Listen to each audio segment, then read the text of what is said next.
Coach, congratulations for this victory.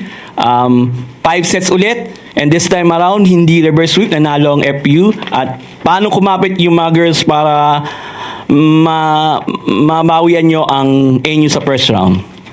Bilang. Yeah. Bilang. Sure.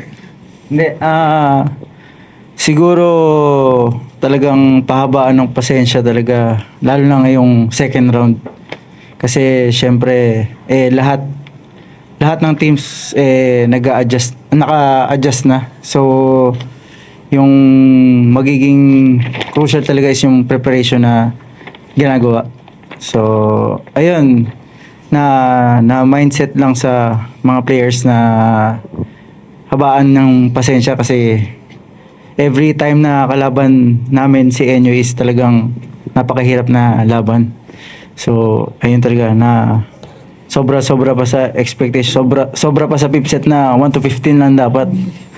Kaya, ayun, mahabang pasensya talaga. Thank you very much, Coach Knowles. To Eliza, you have 16 points on 16 attacks and 8 digs. So, yun nga, it's a very, very intense game at kayo naig. So, ano masasabi mo na, yun nga, ano yung mga natutunan nyo from this first round nyo sa NU na nagawa nyo this time around? Ano masasabi mo? Yun po, NU nga po, champion mindset kasi sila palagi. Kaya minsan, parang kami, hindi kami masyadong bumibitaw kasi, ang tawag doon, masyadong mahirap kalabanin din talaga yung NU. Kaya tsinatsaga talaga namin since, yun, pukpukan kami sa training. Kaya, alam namin sa sarili namin na prepared kami. Kaya, yun, round 1, same lang nang nangyari pero this time, kailangan namin kunin yung panalo. Yun lang po. Thank you po. To Love, you have 19 points including 8 in the fifth set. 18 attacks, 1 service ace, and 14 digs. So, you took over in the fifth set. Ano yung nasa utak mo nung deciding set? Especially talagang yung nga, pukpukan nga yung naging labanan. Sabi nga po ni Coach Knowles na habaan lang yung pasensya kahit na, alam mo yun, yung nag-error ka na, pero patuloy pa rin. Wala sa mukha namin yung sisisihin yung kasama kasi nga nag-error.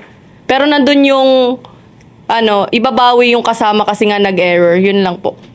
Thank you so much, Love. Okay, the floor is open for questions.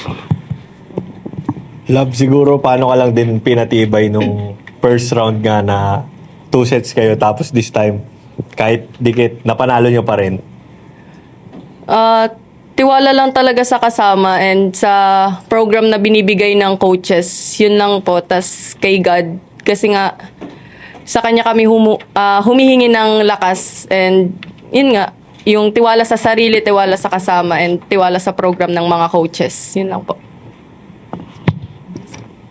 Coach, would you say na yung nangyari dun sa third and fourth set, was it more of yung NU ba nakapag-adjust or medyo naging confident lang masyado yung mga bata kaya nangyari ulit itong 5 sets against NU? Yung third and fourth talagang si NU na yan, si NU system talaga yung mas So, na feel namin yung talagang pressure sa game. So, kailangan talaga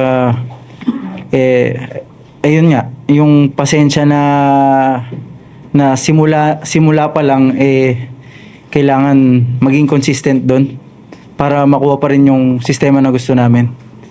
Kasi alam naman natin iba talaga ang NU lalo na pag yung gano'n na game. So ayan. For Love, nakikita din kanina na after ng ibang points, yung energy mo nga, yung reactions mo din, kada puntos mo. So, kumpara mo lang siguro yung confidence mo last season, kumpara ngayon, gaano ka na mas kumpiyansa na talagang mag-take over at i-give na lahat kapag sa mga gantong gitgitang ding lab? Siguro po lang, compared last season, mas naging mas confidence na ako sa sarili ko kasi nga tinutulungan ako ng teammates ko and yung coaches kung paano makuha yung confidence na yun, lalo na pag mga crucial points and crucial game.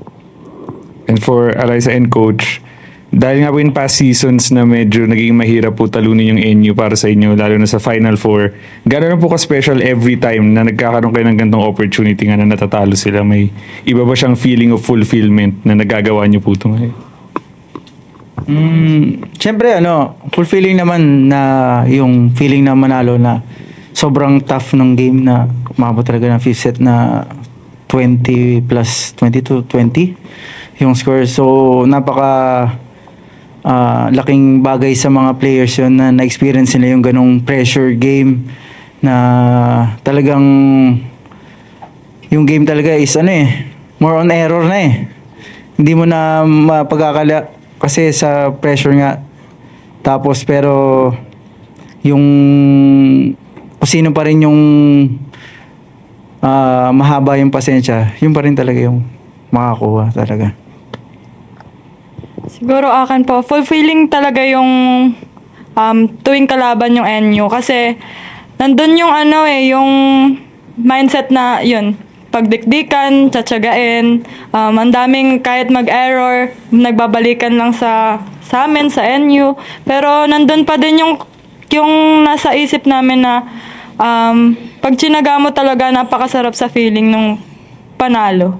And lalo no, kapag buong team talaga yung naggumawa ng win na yun. And pati na rin, syempre, sa tulong din ng coaches namin. Kaya doon lang kami naniniwala. Yun lang po. Coach, another challenge on next match nyo is UST on Sunday next week. At ito yung mas mabigat dahil sa QPAB yung laro. Siyempre, I'm sure na nandun yung mga suporta ng UST faithful. Pero ano yung mindset nyo going to that match? Especially, lalo na mahigpit ang labanan sa Final Four right now. Siguro yung laging mina-mindset ng coaches, lalo na ni Coach T sa mga players is kung ano yung kaya natin, kung ano yung kayang kontrolin ng team, yun lang yung kontrolin. Either home court yan or saan man. Kung ano yung nakokontrol na kayang kontrolin ng team, dun yung panghawakan. And to love against UST on next week. UST, kalaban nyo next week. Your thoughts?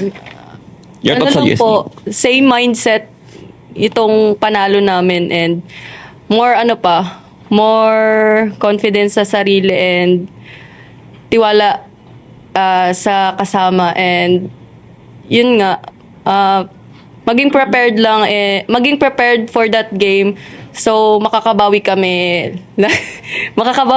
next game sa kanila. And with that note, congratulations, Coach Knowles, Eliza, and Love. See you in the next match. Thank you, guys.